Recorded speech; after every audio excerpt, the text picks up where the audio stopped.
Welcome to FRCMedia News for Thursday, April 1st, 2021. I'm Keith Tebow. We have the latest on COVID-19 locally, including how Diman Regional Vocational Technical High School is handling reopening full-time in person. We continue our special series on the impacts of the pandemic by speaking to a COVID long hauler. SRTA is set to resume collecting fares, and local Vietnam veterans are celebrated at a ceremony at Government Center. All this and more coming up. We start now with an update on COVID-19. When it comes to the distribution of the vaccine, more and more doses are becoming available in Massachusetts and here in Fall River. Beginning Monday, those 55 and older, along with those with one eligible medical comorbidity, will be eligible to receive the vaccine. Here in Fall River, Mayor Paul Coogan tells us that between 15 and 20% of Fall River residents have received at least one dose of the vaccine. I had heard something last week that was around 14,000 one dose and maybe 7 or 8 fully vaccinated with 2 doses in Fall River. I don't know if those were hard counts or just, I think they were, but it had to change since then because we've still been doing it every day. So, but it was numbers like that. It was like half of what the first dose was, and that was around 14,000. Here's the latest list of locations in Fall River distributing the COVID-19 vaccine. Everyone can pre-register now for an upcoming appointment at a mass vaccination site. The closest one to Fall River is at the former Circuit City store in Dartmouth at 479 State Road. Please visit vaccinesignup.mass.gov. When eligible, you can also seek and set appointments at vaxfinder.mass.gov. Here are the locations in Fall River that are distributing the vaccine. There are 3 locations at CVS Pharmacy at President Avenue, Pleasant Street, and William S. Canning Boulevard. You can call 1-800-746-7287. The Walgreens location on Plymouth Avenue is also distributing the vaccine. Call 1-800-925-4733. Stop and Shop on Rodman Street is also available for vaccines. Call 774-627-1226. The City of Fall River is still organizing its clinic at Bristol Community College. The college is not coordinating appointments, so please do not call. Appointments can be made online only. Health First Family Care Center on Quarry Street is also working with its eligible patients for the vaccine, but public appointments are also available. Call 774-627-1226. South Coast Health continues its vaccination clinic at the Liberal Club in the South End. Appointments must be made exclusively through the hospital's MyChart application. You can get the latest vaccine information and an updated list of sites in Fall River by visiting our special webpage, frmedia.org/COVID-vaccine. Schools continue to make plans to the return of full-time in-person learning. Fall River Elementary School students will be back in the classroom this coming Monday, April 5th. At Diman Regional Vocational Technical High School, they began their phased-in reopening this week, returning all students to full in-person learning in all vocational shops, while freshmen are being allowed back on a staggered basis for their academic learning. Assistant Superintendent and Principal Andrew Rebello says the goal is to have all students back in person on May 17th, and the early reaction of those back in school has been positive. Teachers moving, students working. It was great to see and hear the sounds that were coming out of some of those vocational shops. And then our freshman classrooms too, to walk through some of our freshman classrooms and see that hands-on in-person learning happening that you can't replicate. You can't replicate that engagement. You can't replicate some of the learning strategies from an in-person point of view. So it was great to see our staff is overwhelmingly happy and positive, and I think our students are as well. You know, we've sent surveys out to our community. Something I said from early on in all of this, we are in this together. If you remember back to March 2020, we were going to do this together, and we undoubtedly have. So we sent out a survey to parents, and over 80% said they do support in-person learning for their children, and that data is really going to help us plan for that May 17th date again, pending any circumstances that are thrown at us. But we've done it together. We'll continue to do it together. We'll continue to communicate because that's the Diman way. And the Diman strong spirit has really shined through, even in a circumstance that is unfortunate. Mr. Ribello says regardless of how many students are back in school, safety remains a priority, especially within the vocational shops. We understand that the safety measures that vocational teachers need to take place. We have very dangerous machinery here, right? We're getting kids life ready here. So some of the machinery, some of the things that happen in the shop, we do need to, staff members need to be closer to students. So we have developed procedures and protocols for staff to follow, whether that's cohorting kids within their vocational programs, right? If you have a project going on, you have the same 4 kids working on it. We're making sure that 3-foot social distancing is happening throughout the school. We have one-way directionals in the hallways. We're cohorting kids as far as, like I said, in the vocational shops to make sure that if a positive case does come, we can try to neutralize it and centralize it to one area of that vocational shop. The administration at Diman felt it was important to introduce freshmen to the campus as soon as possible, getting them acclimated to high school life. You can make a case for every grade level coming back early, but when we looked at our grade 9 students, we looked at the needs that in a typical year, a normal grade 9 student would present. We did want to prioritize it. We did want them to get accustomed and acclimated to the school proper and where their classrooms are, how the lunch procedure is, what is the culture like here. And I think something that Diman does so well is the Diman culture is really throughout this entire school. So when we prioritize freshmen, we had that in mind to really develop them and ease that transition. Because I'll tell you right now, Keith, without feeling safe, without feeling comfortable, no learning will occur. And understanding the needs of our freshman students, understanding that making sure they were comfortable returning to the school proper was a top priority for us. We continue with our look back at the impacts of COVID-19 in Fall River 1 year after the pandemic began. Most of us know of someone who contracted the virus. In many cases, the effects were minor. There were others who experienced complications which they are still dealing with today, the so-called long haulers. A member of our FRCmedia team is one of those affected. 1 year ago, our correspondent Denise Pumaguaye was one of the careful ones, thinking that it would be unlikely that she or her family would become infected. I was very self-aware of it. At the time, my daughter was 10, and we were living with a roommate, and we were all working from home. My daughter has been doing school remotely ever since. So if we were to go to the store, we used to wear gloves and our masks. So we were very self-aware of what was happening, that it wasn't going to take a few months, that the pandemic is going to be here for a long while, a couple of years maybe. If we were to compare to the last pandemic of 1918. But I wasn't concerned, or I wasn't afraid that I will catch it, because I was very, very cautious. Denise's circumstances changed over the summer as she traveled to New York to tend to her dying father. Prior to his death, he contracted COVID-19, and Denise's mother and brother tested positive for the COVID-19 antibodies, meaning that they had been infected earlier in the spring.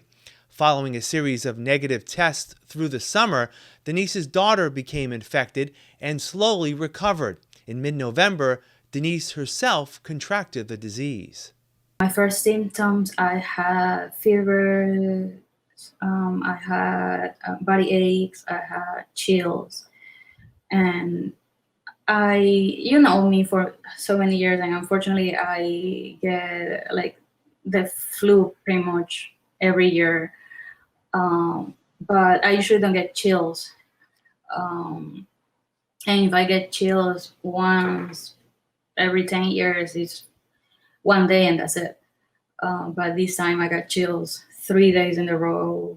By Wednesday night, I started on Monday, November 16th, And then by Wednesday night, my whole body was burning. My head felt like my brain was going to explode, and it was bad. Unlike many patients who recover in a few weeks, Denise's condition got progressively worse. In early December, the impact of the disease impacted her ability to walk. By the time that I couldn't walk, I was kind of giving up. By the time I was like, you know what? My daughter, she's like, what's wrong, mommy? Why are you limping? And in my head, and I told her, I think my body's just too tired from COVID and my muscles are just tired. That's what I thought. But a few days later, I found out that it wasn't that. It was Guillain-Barré syndrome, which is a neurological syndrome that happens after your body fights a strong infection, and there's like an extreme abundance of antibodies, and those antibodies attack your immune system.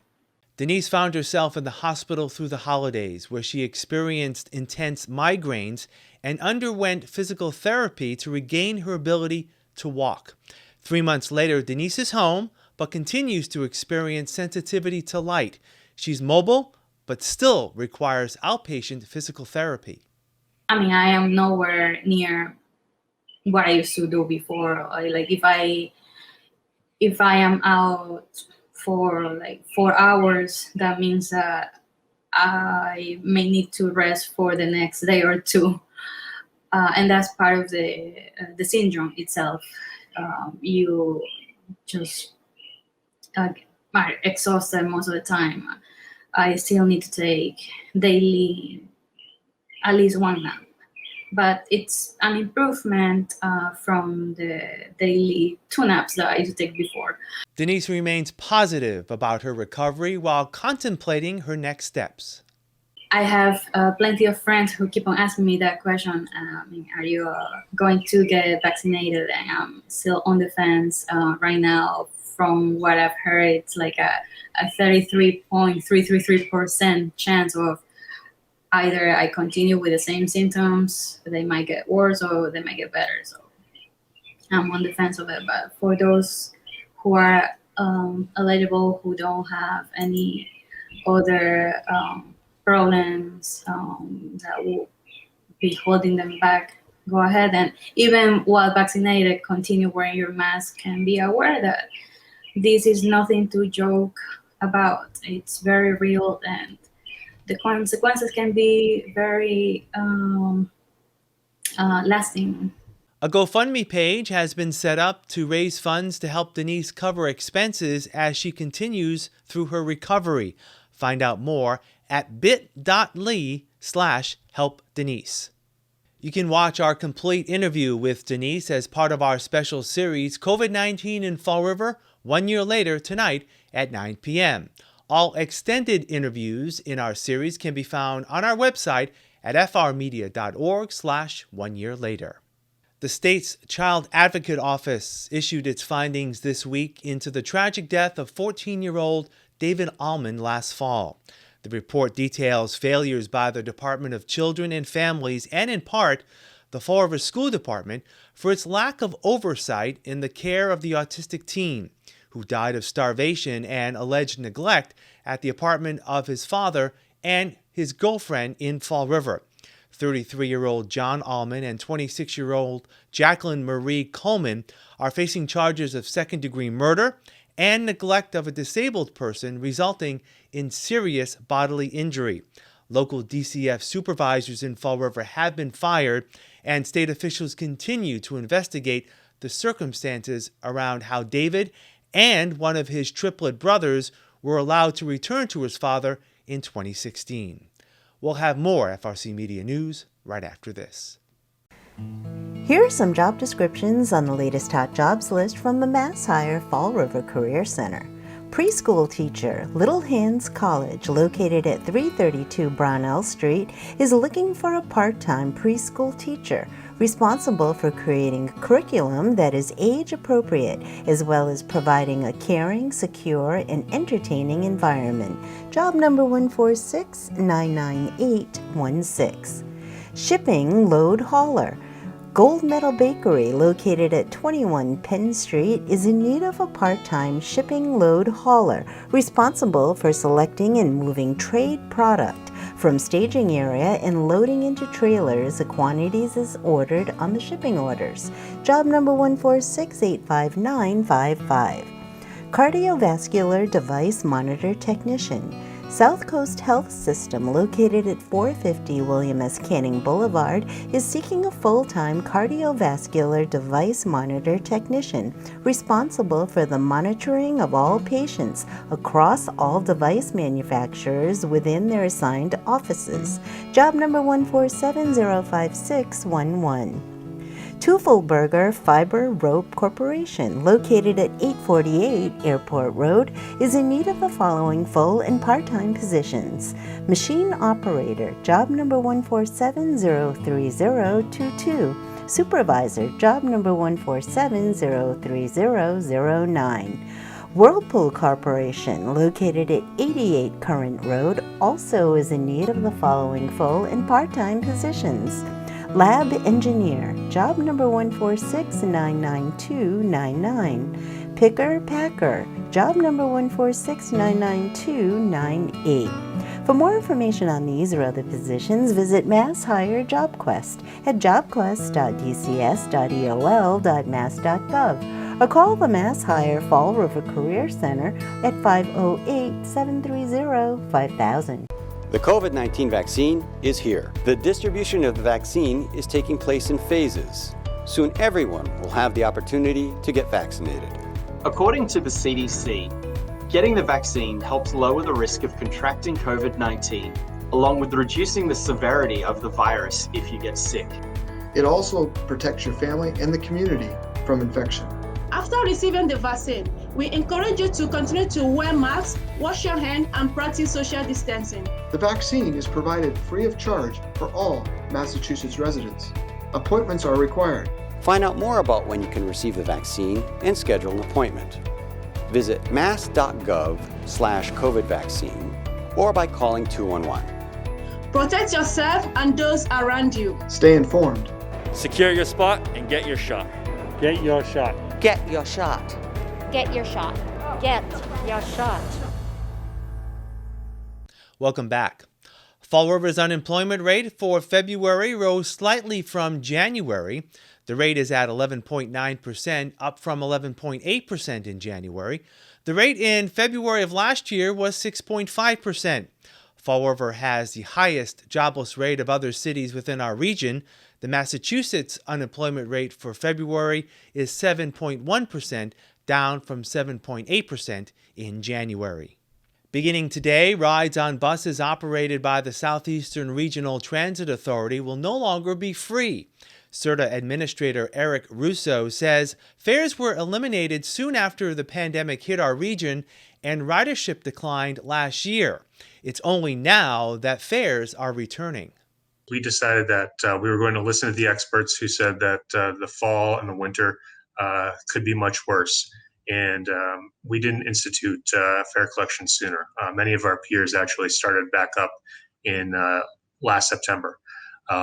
So we felt that there was some valuable information that we could gain by tracking our ridership patterns and diving into our dwell times to understand how fares are impacting our actual on-time performance and our system performance as a whole. So we used the fall to sort of gain that information, continue to have the benefit for our passengers, and at the same time, we were I felt forward thinking and listening to the experts when we did have the big surge in the fall and the winter. We were glad that we didn't do it sooner. Mr. Russo says fares that are collected now are being done so at a reduced rate.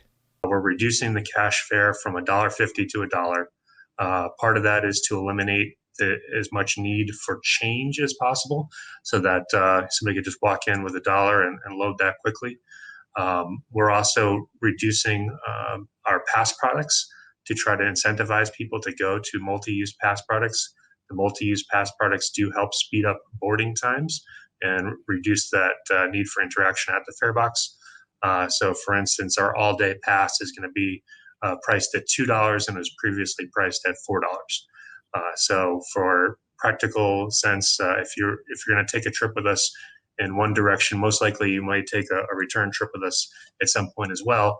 So it may just be to your benefit to go ahead and get an all-day pass. And also in this, we're going to have free fares for anybody who is eligible for a senior Charlie card or anybody with a qualifying disability. But you have to have the proper Charlie card for that. Full rates will return this September. SRTA has also received a grant to continue a pilot program which speeds connections between Fall River and New Bedford. We have an intercity express bus that's running basically every hour from each terminal, and it's going on the highway. So that trip that used to take you an hour and 5 minutes between Fall River and New Bedford going along Route 6 can now take place in about 25 minutes going on the highway.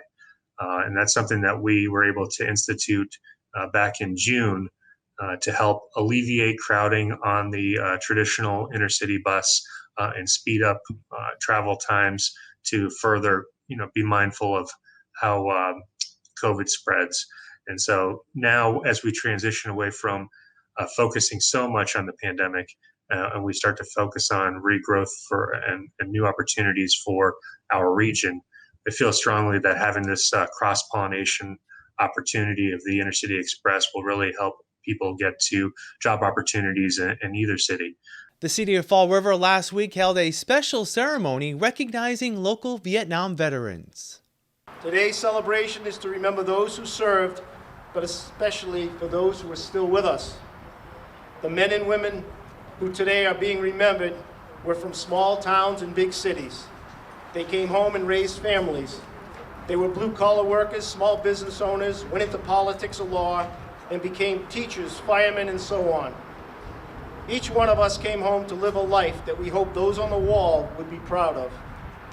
We mark this date not only to remember those who did not come home, but stand proud to look another in the eye and call them brother. It is important that all veterans who served during the war are now listed as wartime veterans and not labeled as era veterans. I've never heard of a Korean era or a World War II era vet. Organizations just for those who served during this war became known as Vietnam Veterans of America. Our national motto is never again will one generation of veterans abandon another. I and all those who served, whether in a jungle, in the air, on bases around the world, we all served with honor.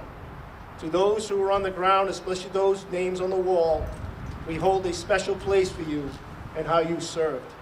23 Fall River residents gave the ultimate sacrifice during the Vietnam War. They and over 50,000 others will be memorialized next month as the city dedicates its replica Vietnam Memorial Wall at Bicentennial Park. Also last week, a special ceremony was held to commemorate the 200th anniversary of Greek independence. The Greek Orthodox Christians of our Orthodox Church here in Fall River thank you wholeheartedly in the reading of the proclamation in support for those who gave their lives in the struggle for Greek independence of 1821 from servitude to the Ottoman Turks, making this the 200-year anniversary. The lives of these brave men and women still live in the hearts of every Greek. And in this celebration of Greek independence, the free democratic nations of the world celebrate, recognizing that all peoples of the world should be able to choose and live according to their own destiny. And finally, Easter is this Sunday. The Most Reverend Edgar Cuhna of the Diocese of Fall River will release his full Easter message on Saturday. In a preview, the bishop says that this Easter season is one where the faithful can reflect upon and move forward from the COVID-19 pandemic. But we want to get to the other side of a life of normalcy, where we can celebrate with each other, where we can be closer together, when we can be at church and renew our faith in our lives. So this Easter is a time of hope. Let us continue working, hoping, building our church and building a better world for us and for those who will come after us. We'll wrap up FRC Media News right after this. A vacina chegou. A distribuição da vacina vai ser feita em fases. Em breve, todos terão a oportunidade de ser vacinados. De acordo com a CDC, apanhar a vacina ajuda a baixar o risco de contrair o Covid-19, assim como reduzir a gravidade do vírus se ficar doente. Também protege a sua família e a comunidade da infecção. Depois de receber a vacina, encorajamo-lo ao uso de máscara, a lavar as mãos e a praticar distanciamento social. A vacina é oferecida grátis para todos os residentes de Massachusetts. Marcações são exigidas. Saiba quando pode receber a vacina e faça uma marcação. Visite mass.gov/covidvaccine ou marque 211 no telefone. Proteja-se a si próprio e aos que estão à sua volta. Informe-se. Reserve a sua vaga e apanhe a injeção.